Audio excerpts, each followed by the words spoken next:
A Morte da Verdade. Notas sobre a mentira na era Trump. Um livro escrito por Michiko Kakutani. A manipulação das informações no governo Trump e caminhos para a era da pós-verdade. Vivemos em uma época em que qualquer ideia objetiva da verdade é ridicularizada, sobretudo no cenário sociopolítico norte-americano. Teorias da conspiração e ideologias que já haviam sido totalmente desacreditadas voltaram a ter voz na cultura, questionando o que já foi estabelecido pela ciência. A sabedoria das massas se impôs ao conhecimento e cada um de nós tende a se ater às crenças que validam nossos próprios preconceitos. Mas por que a verdade se tornou uma espécie em extinção? Em A Morte da Verdade, Michiko Kakutani, crítica literária do The New York Times por quase 4 décadas e vencedora do Prêmio Pulitzer, explica como as forças culturais contribuíram para essa catástrofe da contemporaneidade. Seja nas redes sociais, na literatura, na TV, no mundo acadêmico ou na política, é possível identificar tendências que colocaram a subjetividade sobre um pedestal em detrimento da realidade, da ciência e dos valores comuns. Nesse cenário de descaso pelos fatos, da substituição da razão pela emoção e da corrosão da linguagem,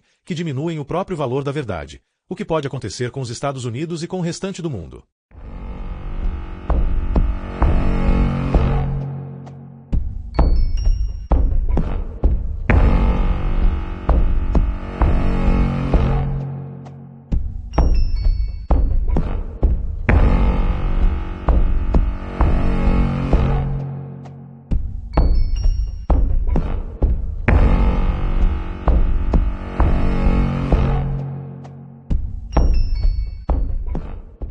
Capítulo 4.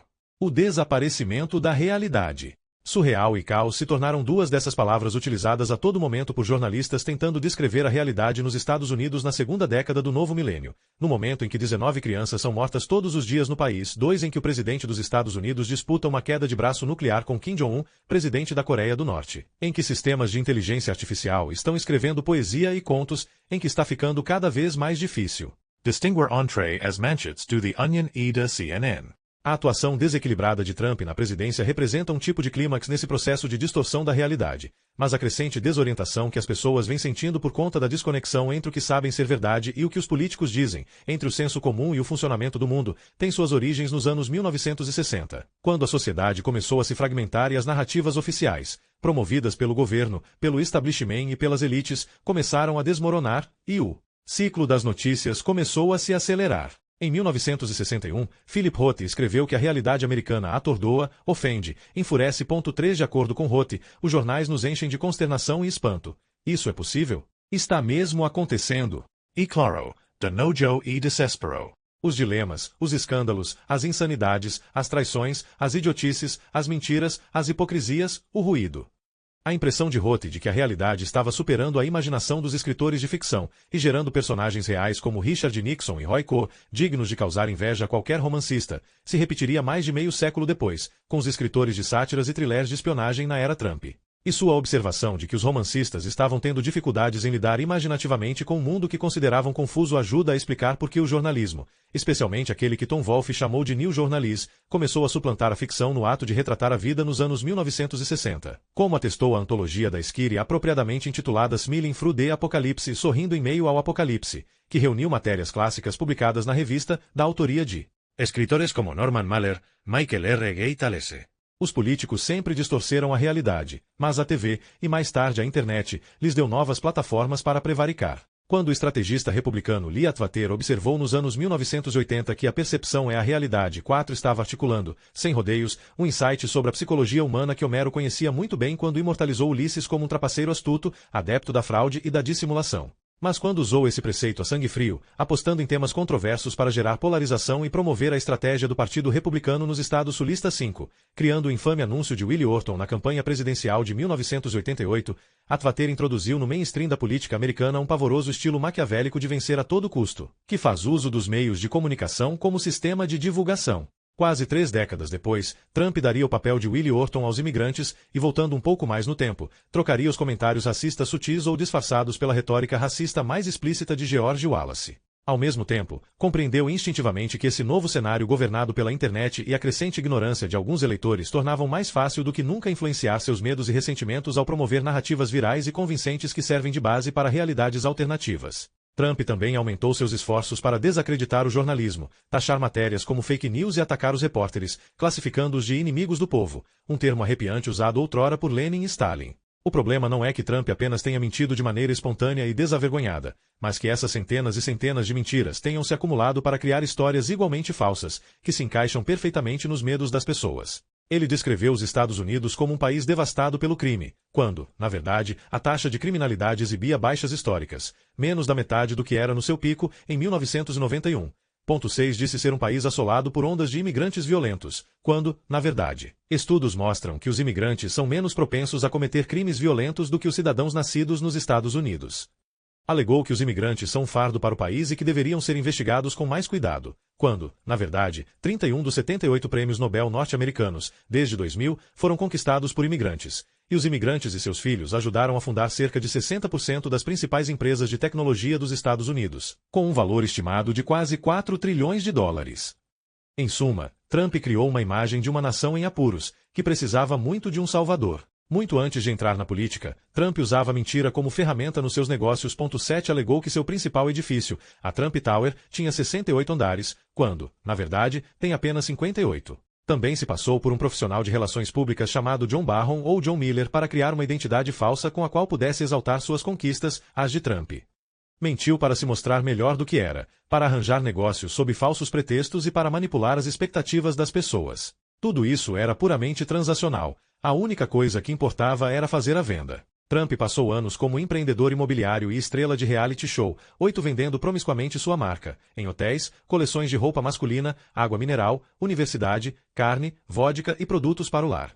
Como a maioria dos anunciantes de sucesso e propagandistas bem-sucedidos, ele entendeu que a repetição constante de frases simples e fáceis de lembrar funcionava para inserir mercadorias e o seu nome nas mentes dos clientes em potencial. Décadas antes de distribuir chapéus com o slogan Make America Great Again em seus comícios, Trump se tornou um especialista em encenar o que o historiador Daniel Boorstin chamou de pseudo-eventos, isto é, eventos planejados, plantados ou incitados principalmente com o propósito imediato de serem reportados ou reproduzidos. Ponto 9 O livro de Boorstin de 1962, The Image, que serviria de base para o trabalho de milhares de escritores, de teóricos franceses como Baudrillard e Guy Debord, críticos sociais como Neil Postman e Douglas Rushkoff, surpreendentemente previu os reality shows décadas antes de os Kardashian ou os Osbourne surgirem em nossas salas de estar. Ainda em relação a isso, ele antecipou a ascensão de alguém muito parecido com Donald J. Trump, uma celebridade conhecida, nas palavras de Boorstin, por ser muito conhecida e que até apresentava um programa chamado The Celebrity Apprentice.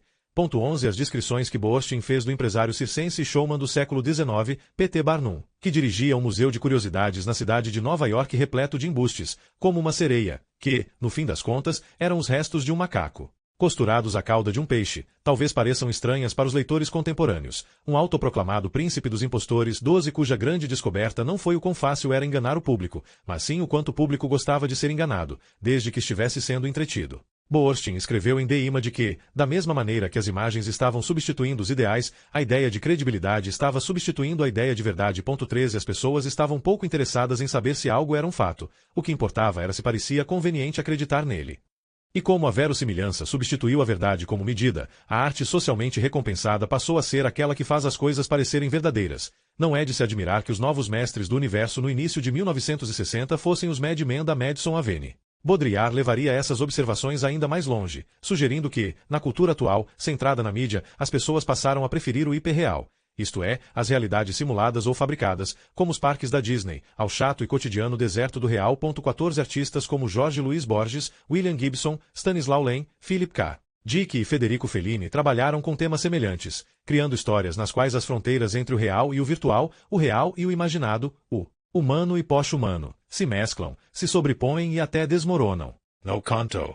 Plon, Ucar, Orbis Tertius, Borges descreve uma sociedade secreta de astrônomos, biólogos, engenheiros, metafísicos, poetas, químicos, matemáticos, moralistas, pintores e geometras 15 que inventam um planeta desconhecido chamado Tlon. Eles criam sua geografia, sua arquitetura, seus sistemas de pensamento. Parcelas e pedaços de Tlon começam a aparecer no mundo real. Um artefato aqui, uma descrição ali, e as coisas aceleram por volta de 1942. No fim das contas, o narrador observa que os ensinamentos de Tlon se disseminaram tão amplamente que a história que ele aprendeu quando criança acabou sendo obliterada e substituída por um passado fictício. Borges traçou paralelos diretos entre o poder que as ficções sobre Tlon tiveram ao se instalar na consciência humana e o poder que ideologias políticas nefastas, baseadas em mentiras, possuem de contaminar nações inteiras. Ambas, sugeriu ele, fornecem narrativas internamente consistentes, capazes de convencer pessoas que desejam construir uma visão de mundo. A realidade cedeu em mais de um ponto, escreveu Borges. A verdade é que ela desejava ceder. Há 10 anos, qualquer sistema simétrico que passasse uma aparência de ordem, o materialismo dialético, o antissemitismo, o nazismo, bastava para fascinar os homens. Por que não sucumbir ao feitiço de Tlön e se submeter à vasta e minuciosa evidência da existência de um planeta ordenado? Inútil argumentar que a realidade também está ordenada. Pode ser que sim, mas de acordo com leis divinas, traduzo, leis inumanas, que nunca compreendemos completamente. Tlön pode ser um labirinto, mas é um labirinto urdido pelo homem, um labirinto destinado a ser decifrado pelo homem.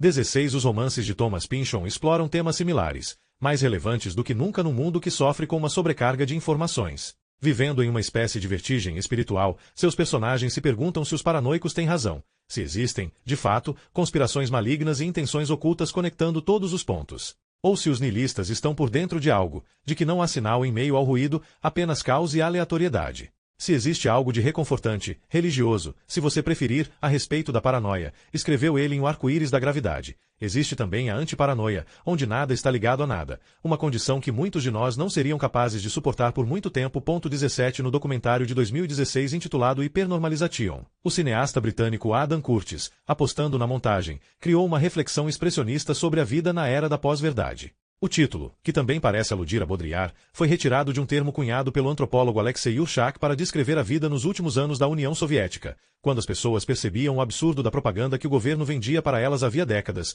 mas, ainda assim, tinham dificuldades para enxergar qualquer alternativa. No documentário, lançado pouco antes da eleição americana de 2016 na plataforma iPlayer da BBC, Curtis narra que as pessoas no Ocidente também pararam de acreditar nas histórias que os políticos lhes contam há anos, e Trump percebeu que em face disso, você pode brincar com a realidade. Com isso, minar e enfraquecer ainda mais as velhas formas de poder.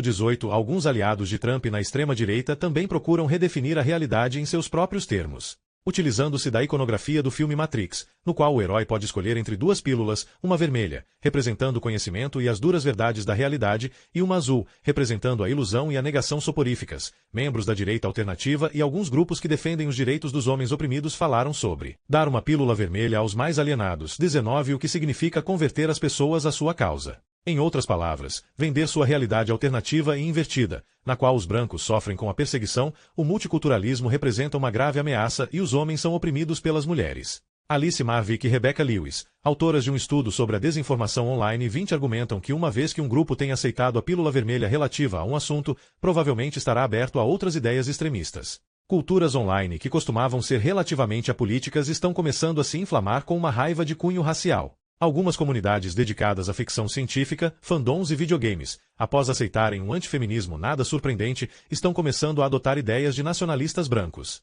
Iconografia nazista irônica e epítetos odiosos estão se tornando expressões sérias do antissemitismo. 21 Uma das táticas usadas pela direita alternativa para divulgar suas ideias online, segundo Marvick Lewis, é inicialmente diluir visões mais extremas na forma de ideias introdutórias, para atingir um público mais amplo. Entre alguns grupos de jovens, há um salto surpreendentemente curto entre rejeitar o politicamente correto e começar a culpar mulheres, imigrantes ou muçulmanos por seus problemas. 22 Muitos memes misóginos e de supremacistas brancos, além de muitas fake news, como o Pesagate, se originaram ou ganharam um impulso inicial em sites como 4chan e Reddit antes de causarem burburinho suficiente para dar um salto para o Facebook e o Twitter, onde podem atrair mais atenção do mainstream. 23 René Di Resta, que estuda teorias da conspiração na web, argumenta que o Reddit pode ser um espaço muito útil para elementos mal intencionados, incluindo governos estrangeiros, como a Rússia, testarem memes ou histórias falsas para ver quanta adesão recebem. 24 Di Resta alertou na primavera de 2016 que os algoritmos das redes sociais, que mostram às pessoas as notícias que são mais populares em vez das corretas ou importantes, estão ajudando a promover teorias da conspiração. Esse tipo de conteúdo extremista pode afetar a maneira como as pessoas pensam e se infiltrar nos debates sobre políticas públicas em assuntos como vacinas, leis de zoneamento territorial e fluoretação da água. De acordo com Di Resta, parte do problema é uma assimetria de paixões nas redes sociais. Enquanto a maioria das pessoas não dedica horas a escrever posts que reforcem o óbvio, seguidores fanáticos e extremistas produzem um sem fim de conteúdo no seu compromisso de despertar o rebanho. Mecanismos de recomendação, acrescenta ela, ajudam a conectar os teóricos da conspiração ao ponto de já termos passado há muito tempo das bolhas e filtros meramente partidários e estarmos agora no mundo das comunidades isoladas que vivem a sua própria realidade e operam de acordo com seus próprios fatos. Nesse ponto, conclui ela, a internet não está mais apenas refletindo a realidade, mas sim moldando-a.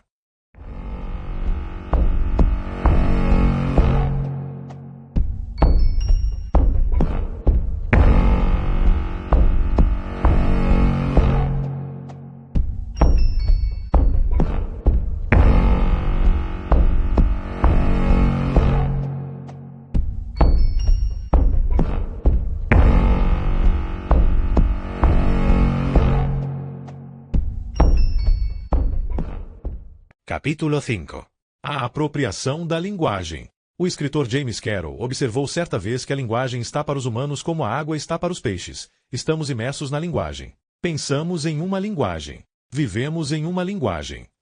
2. Foi por isso que Orwell escreveu que o caos político está ligado ao declínio da linguagem, separando as palavras de seus significados e abrindo um abismo entre os objetivos reais e os declarados de um líder. 3. É por isso que os Estados Unidos e o mundo se sentem tão desorientados pela enxurrada de mentiras emitidas pela Casa Branca sob o comando de Trump e pelo uso que o presidente faz da linguagem como uma ferramenta para disseminar desconfiança e discórdia. E foi por isso que os regimes autoritários ao longo da história se apropriaram da linguagem corriqueira na tentativa de controlar não apenas a forma como as pessoas se comunicam, mas também como pensam, da mesma maneira que o Ministério da Verdade em 1984, de Orwell, tenta negar a existência da realidade externa e garantir que o grande irmão seja infalível. 4. A nova fala de Orwell é uma língua fictícia, mas muitas vezes imita e satiriza a linguagem de madeira 5 imposta pelas autoridades comunistas na União Soviética e na Europa Oriental. Entre as características da linguagem de madeira que a historiadora francesa Françoise Ton identificou em sua tese de 1987, La Langue de Bois, estão a abstração e fuga do concreto. Tautologias, as teorias de Marx são verdadeiras porque estão corretas.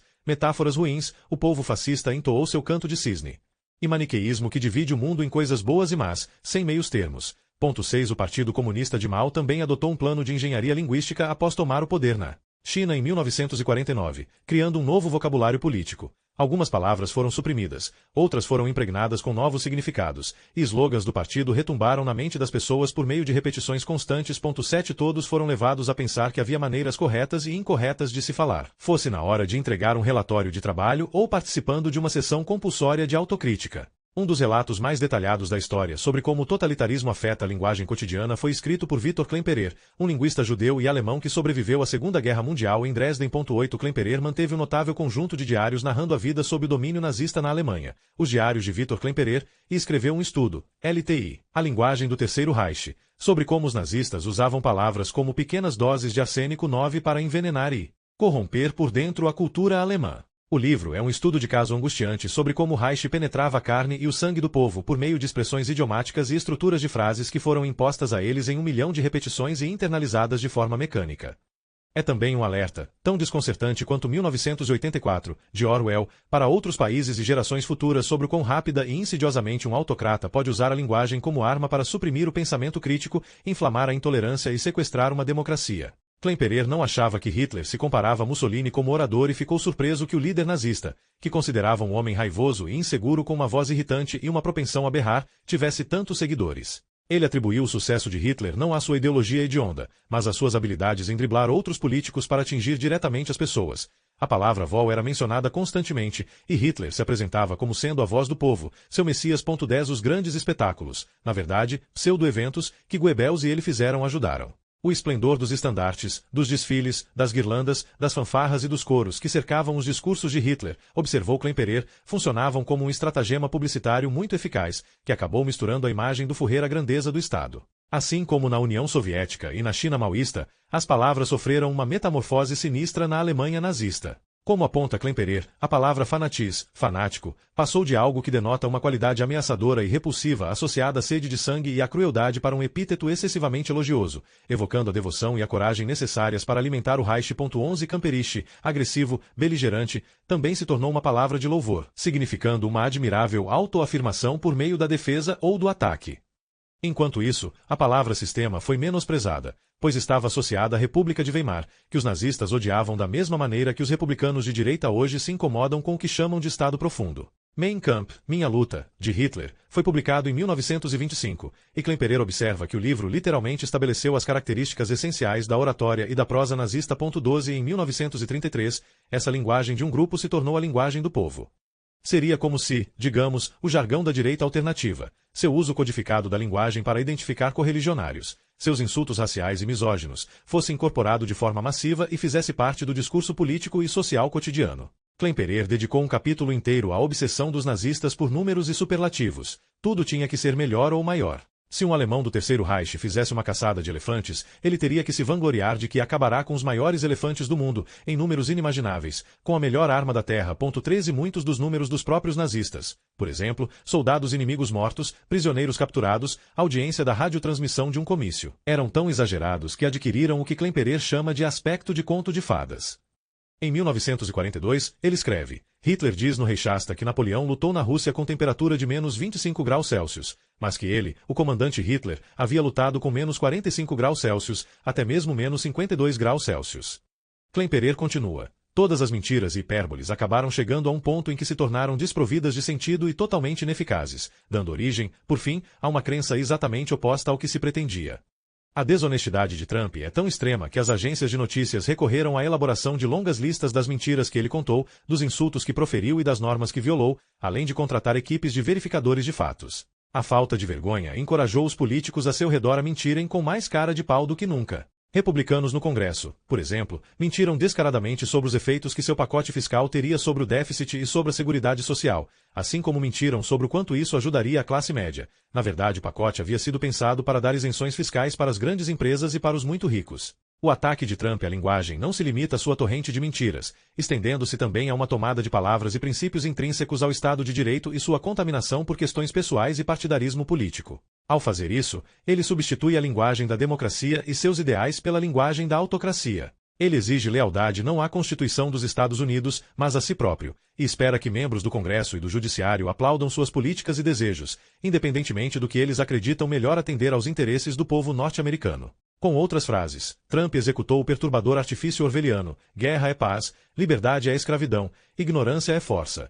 De usar palavras para expressar exatamente o oposto do que elas realmente significam. 14 Não é apenas o fato de pegar o termo fake news, virá-lo de ponta cabeça e usá-lo para tentar desacreditar o jornalismo que considera ameaçador ou desfavorável. Ele também chamou a investigação sobre a interferência russa nas eleições de a maior caça às bruxas na história da política americana, apesar de ter sido ele quem repetidamente atacou e ameaçou a imprensa, o Departamento de Justiça, o FBI, os serviços de inteligência e toda e qualquer instituição que considerasse uma ameaça. 15 Na verdade, Trump tem o hábito perverso de acusar os adversários dos mesmos pecados dos quais ele é culpado: Ted mentiroso, Hillary corrupta, Bernie louco. 16 Ele acusou Hillary de ser uma pessoa intolerante, que vê as pessoas de cor apenas como votos, não como seres humanos dignos de um futuro melhor, e afirmou que houve uma tremenda conspiração em nome dos russos e dos democratas. Na linguagem da nova fala de Orwell, em 1984, um termo como preto e branco tem dois significados mutuamente contraditórios. Aplicado a um oponente, significa o hábito de afirmar imprudentemente que o preto é branco, em contradição com os fatos elementares. Aplicado a um membro do partido, significa um comprometimento deliberado em dizer que o preto é branco quando a disciplina do partido exige isso. 17 Isso também se reflete de forma perturbadora no comportamento dos funcionários da Casa Branca de Trump e nos membros republicanos do Congresso, que mentem em nome do presidente e rotineiramente fazem pronunciamentos que desconsideram as evidências bem na cara das pessoas. Na verdade, o governo estreou com o assessor de imprensa da Casa Branca, Sean Spicer, insistindo que o público da posse de Trump era o maior da história. Uma afirmação que ia contra as provas fotográficas e foi classificada pelo site PolitiFact como uma mentira de perna curta. 18 A jornalista Masha Gessen destaca que essas mentiras são contadas pelo mesmo motivo que fazem Vladimir Putin mentir: demonstrar poder acima da verdade propriamente dita. 19 No final de 2016, Gessen escreveu sobre o caso da Ucrânia. Putin insistiu em mentir diante de provas claras e convincentes do contrário, e sempre que mudava de lado e dava uma declaração verídica, jamais admitia que havia sido pressionado a admitir a verdade, fazendo afirmações prepotentes e até arrogantes, forjadas para sua conveniência. Juntas, elas passavam uma mesma mensagem: o poder de Putin está em dizer o que quer, quando quer, independentemente dos fatos. Ele é presidente de seu país e rei da realidade. Em 1984, outro modo pelo qual o partido e o grande irmão exercem controle sobre a realidade é ajustando o passado de acordo com sua visão de mundo. Não se trata apenas de atualizar constantemente discursos, estatísticas e registros de todo tipo para provar que as previsões do partido se confirmam em todos os casos. Trata-se também de não admitir em hipótese alguma ocorrência de alterações na doutrina ou no alinhamento político. Mudar de opinião, ou mesmo de atitude política, é uma confissão de fraqueza. Se, por exemplo, a Eurásia ou a Lestásia, conforme o caso, for o inimigo hoje, então é necessário que esse país sempre tenha sido o inimigo. E se os fatos atestarem algo diferente, então é preciso alterar os fatos. Dessa forma, a história é constantemente reescrita. 20 Pense no seguinte: poucos dias antes da posse de Trump, foram feitas alterações nas páginas sobre mudanças climáticas no site da Casa Branca. 21 Enquanto isso, ambientalistas tentavam desesperadamente baixar e salvar informações do governo sobre o clima, preocupados com o fato de que tudo pudesse ser destruído, perdido ou escondido por uma administração hostil. Algumas de suas preocupações se concretizaram mais tarde em 2017, quando a EPA, Environmental Protection Agency, a Agência de Proteção Ambiental dos Estados Unidos, anunciou que seu site estava passando por mudanças que refletem a nova direção da agência, incluindo esta frase orwelliana: atualizar a linguagem para refletir a abordagem dos novos líderes. 22 em sites educacionais controlados pelo Departamento de Energia norte-americano, frases sobre energia renovável foram trocadas por outras que defendiam o uso de combustíveis fósseis, e links para o relatório climático de 2013 do governo Obama e referências a reuniões da ONU sobre mudanças climáticas desapareceram das páginas do Departamento de Estado.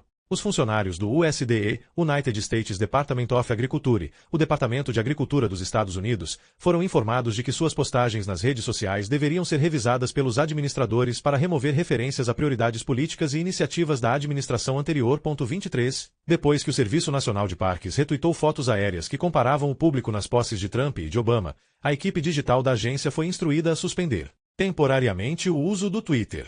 Esse retweet foi rapidamente deletado. Ao mesmo tempo, Trump continuou seu ataque pessoal à língua inglesa. A incoerência do presidente, suas reviravoltas, sua sintaxe distorcida, desonestidade, má-fé e retórica inflamatória é tanto um reflexo do caos que ele cria e do qual tira proveito, como uma arma essencial em suas ferramentas de mentiroso. As entrevistas, os discursos de improviso e os tweets são uma mistura assustadora de insultos, exclamações, ostentações, digressões, non sequiturs, relativizações, exortações e insinuações. Os esforços de um tirano para intimidar, confundir, polarizar e criar bodes expiatórios. Declarações precisas, assim como fatos, pouco significam para Trump, como podem atestar os intérpretes, que se esforçam para traduzir sua anarquia gramatical. Chuck Todd, o âncora do programa Meet the Press, da NBC, observou que, depois de várias de suas aparições como candidato, Trump se recostava na cadeira e pedia à cabine de edição que repetisse sua participação no monitor. Sem som, ele queria ver como tudo ficou. Ele assistia a tudo no mudo. 24 Da mesma forma, ele é indiferente à ortografia. Houve o famoso tweet Covef. Apesar da constante Covef negativa da imprensa. 25 E também sua descrição da captura de um drone da Marinha dos Estados Unidos pela China como um ato não presidido, um President Act em vez de um Precedente Act, ato sem precedentes. Ele também tuitou que estava honrado em servir vocês, o grande povo norte-americano, como seu 45º presidente dos Estados Unidos. Honored em vez de honored, honrado. Erros de digitação no Twitter são comuns, é claro, e dificilmente seriam o aspecto mais alarmante da compulsão de Trump por tuitar. Mas eles são indicativos de sua postura impulsiva, precipitada e inconsequente. E seus erros contaminam. A Casa Branca divulgou um comunicado sobre uma viagem presidencial a Israel, dizendo que um de seus objetivos era promover a possibilidade do pêssego duradouro, peace em vez de peace, paz. Outros comunicados da Casa Branca soletraram incorretamente o nome de John Huntsman Jr., indicado por Trump para ser embaixador na Rússia, e grafaram erroneamente o nome da primeira-ministra britânica, Theresa May. O cartaz oficial de posse dizia: nenhum sonho é grandioso demais, nenhum desafio é grande demais, to great, em vez de to great. E os convites para o seu primeiro discurso sobre o Estado da União, que precisaram ser reimpressos, diziam: discurso ao Congresso sobre o Estado da União, Union, em vez de Union, União. Pequenas falhas inofensivas, talvez, mas indicativas de descuidos e disfunções maiores da administração, seu rompante desprezo por correção, detalhes e precisão. Os tweets de Trump foram considerados declarações oficiais do presidente dos Estados Unidos e, sem dúvida, um dia serão impressos, finamente encadernados e arquivados por alguém usando luvas brancas em uma biblioteca presidencial com as paredes revestidas a ouro. 26 Quer se tratem de distrações para desviar a atenção das investigações sobre a Rússia, do fluxo de consciência de um narcisista que anseia por atenção ou parte de uma estratégia deliberada para acostumar as pessoas ao bizarro. Seus tweets têm consequências imediatas em todo o planeta, aumentando as tensões nucleares com a Coreia do Norte, alienando países e continentes inteiros e provocando instabilidade na ordem mundial pós-Segunda Guerra. O retweet de Trump de vídeos anti-muçulmanos do grupo da extrema-direita Britain First recebeu uma forte reprimenda da primeira-ministra britânica Theresa May e ajudou a divulgar um grupo de ódio até então pouco conhecido. Suas diatribes tratando o jornalismo como fake news abriram espaço para o acirramento dos ataques à liberdade de imprensa em países como Rússia, China, Turquia e Hungria, onde os repórteres já trabalham coagidos, e foram usadas por líderes de regimes autoritários como chancela para rejeitar relatos de abusos contra os direitos humanos e crimes de guerra em seus próprios países. 27 Depois que a Anistia Internacional informou que quase 13 mil prisioneiros foram mortos em uma prisão militar nas imediações de Damasco entre 2011 e 2015, o presidente sírio Bashar al-Assad disse que você pode forjar qualquer coisa hoje em dia, estamos vivendo a era das fake news. Em Myanmar, onde os militares estão realizando uma horripilante campanha de limpeza étnica contra os Rohingyas, minoria muçulmana perseguida há tempos, um oficial do Ministério de Segurança do Estado declarou: os Rohingyas não existem. Isso é fake news. Ruth Ben-Ghiat, professora de História e Estudos Italianos na Universidade de Nova York, traçou paralelos entre a ascensão de Trump e a de Mussolini, afirmando que ditadores costumam testar os limites do que público, imprensa e classe política toleram, e que os tweets e comentários incendiários de Trump são esforços para ver até onde os norte-americanos e o Partido Republicano vão permitir que ele vá, e quando, se for o caso, dirão chega. 28 Um ensaio de 1995 sobre Mussolini e o fascismo eterno, ou urfascismo, do acadêmico italiano Umberto Eco, também lança luz, quando lido em retrospectiva, na linguagem de Trump e no uso de metáforas autoritárias. Muitos dos recursos que Eco descreveu como sendo intrínsecos ao fascismo lembram assustadoramente a demagogia de Trump, um apelo ao nacionalismo e ao medo da diferença, uma rejeição à ciência e ao discurso racional, uma invocação da tradição e do passado e uma propensão a associar divergências com deslealdade. Mais especificamente, Eco escreveu que Mussolini não tinha nenhuma filosofia, ele tinha apenas retórica. Era um totalitarismo indistinto, uma colagem de diferentes ideias filosóficas e políticas, uma colmeia de contradições. O fascismo eterno emprega um vocabulário pobre e uma sintaxe elementar, acrescentou Eco, para limitar os instrumentos do raciocínio complexo e crítico. E considera o povo não como cidadãos ou indivíduos, mas como uma entidade monolítica que expressa a vontade comum que o líder finge interpretar. O líder se coloca em primeiro plano como voz do povo, em vez de, digamos, o parlamento ou a legislatura. 29 Se isso soa estranhamente familiar, é porque Trump, em seu discurso na Convenção Nacional Republicana, disse à plateia: eu estou com você, povo norte-americano. Eu sou sua voz.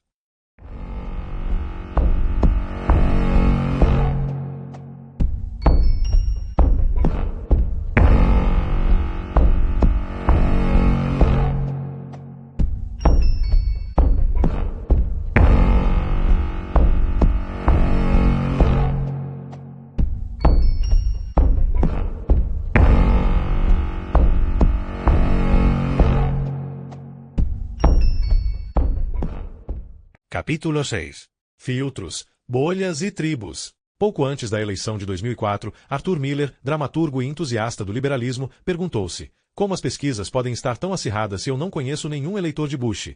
Desde então, está claro que as paredes das nossas bolhas políticas só ganharam corpo. O isolamento acústico das nossas câmaras de eco ficou muito mais espesso. Antes mesmo de sermos encerrados em bolhas com filtros impenetráveis pelos feeds de notícias do Facebook e pela busca do Google, já vivíamos em comunidades cada vez mais segregadas em termos de política, cultura, geografia e estilo de vida. Acrescente a essa mistura veículos tendenciosos como a Fox News, a Breitbart e o Drudge, e não será nenhuma surpresa ver o efeito Rashomon tomando conta de tudo. Os pontos em comum entre cidadãos de partidos políticos opostos estão desaparecendo rapidamente, e a própria ideia de consenso está se tornando coisa do passado.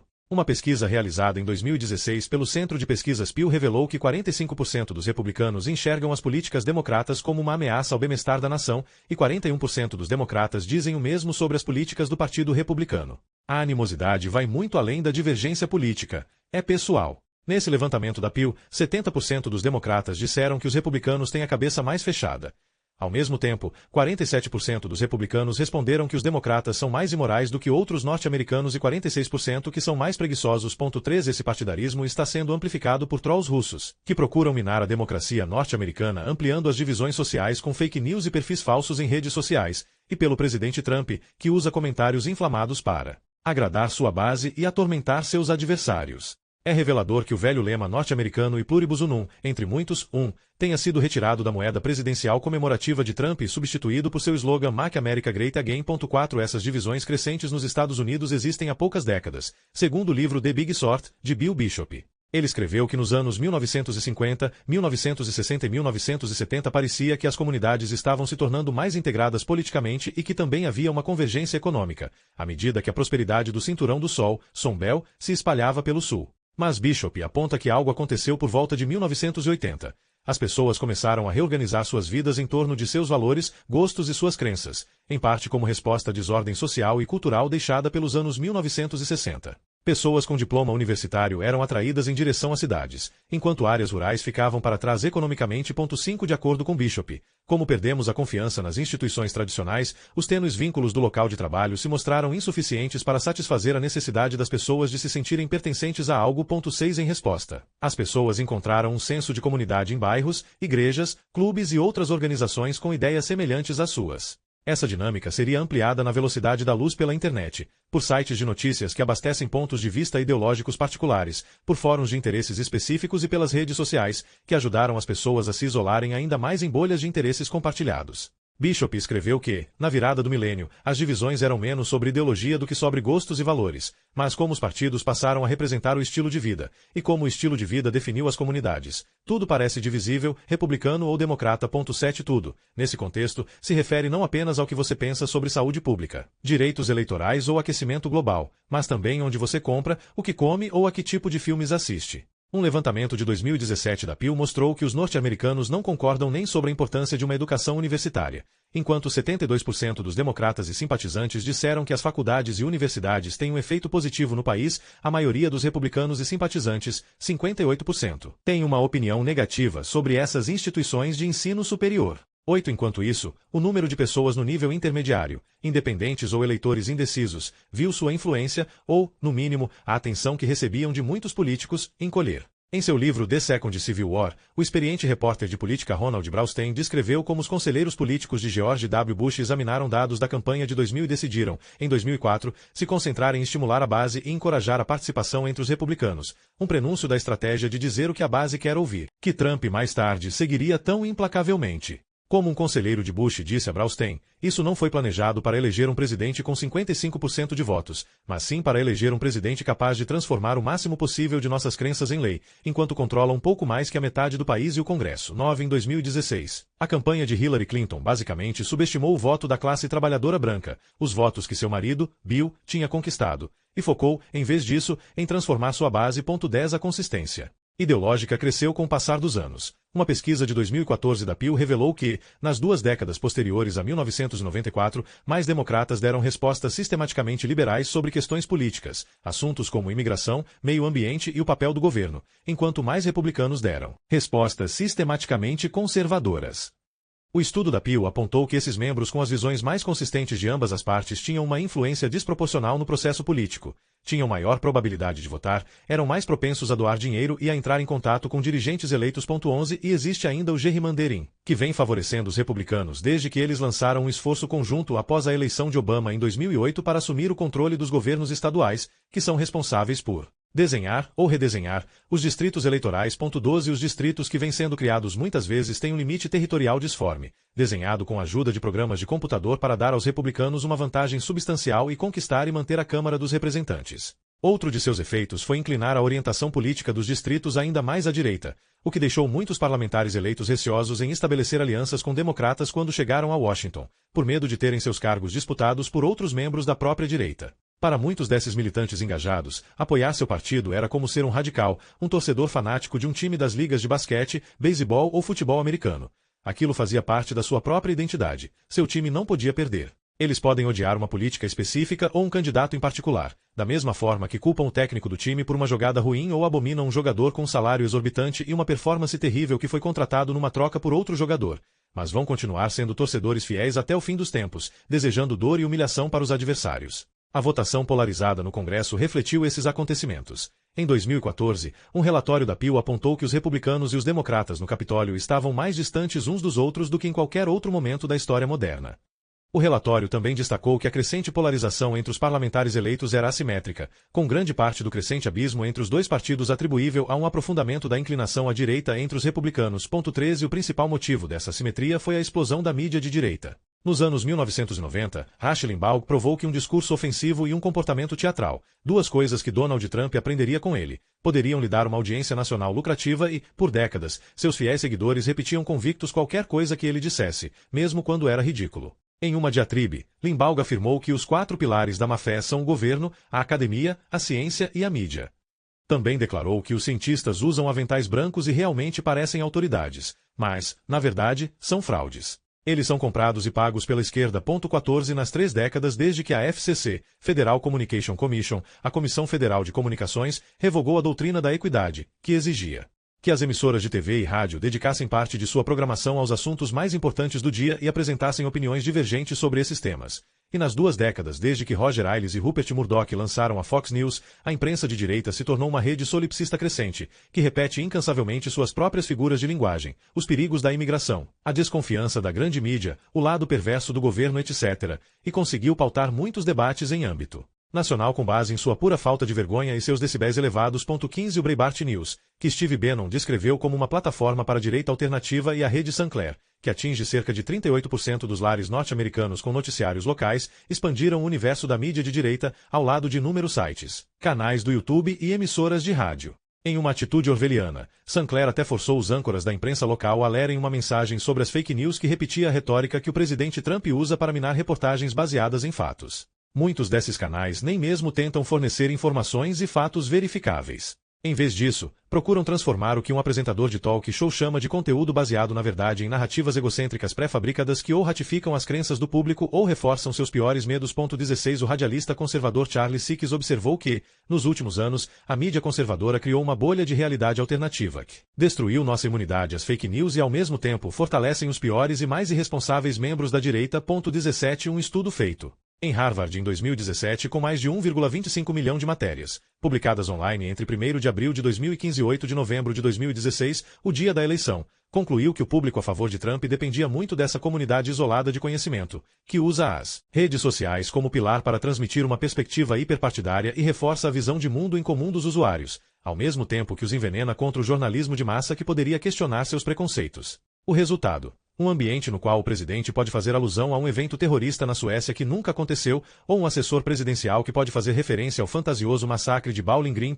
18 Com a política tribal dominando cada vez mais a política republicana e democrata, os candidatos se mexeram para manter as bases de seus partidos durante as primárias. Grande parte da base republicana agora reage instantaneamente com uma negação instintiva quando se trata de questões como a violência armada, o Obamacare, lei de proteção e cuidado acessível ao paciente, ou aquecimento global. Não importam estatísticas, análises de especialistas, estudos universitários ou governamentais cuidadosamente apurados ou, em alguns casos, até mesmo seu interesse pessoal. Muitos dos apoiadores incondicionais de Trump repudiam tais evidências como políticas liberais não confiáveis ou do Estado profundo.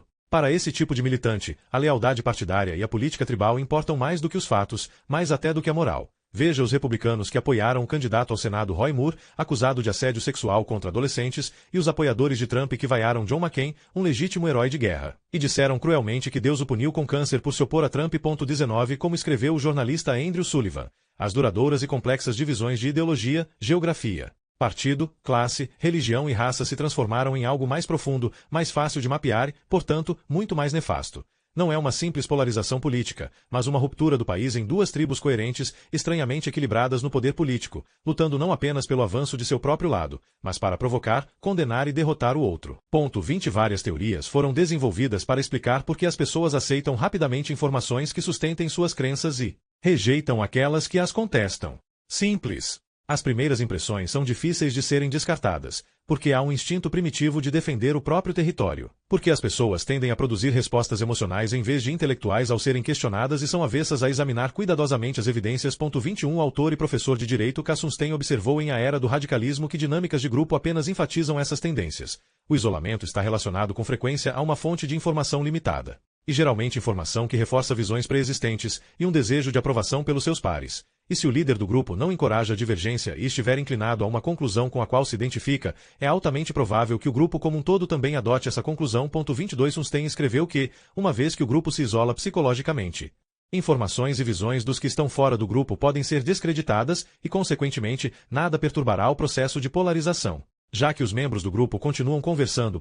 23 De fato, grupos de pessoas com a mesma opinião podem se tornar um terreno fértil para movimentos extremistas. Terroristas são criados, não nascem, afirmou Sunstein, e redes terroristas geralmente operam exatamente dessa forma. Como resultado, podem levar pessoas absolutamente comuns a cometerem atos violentos.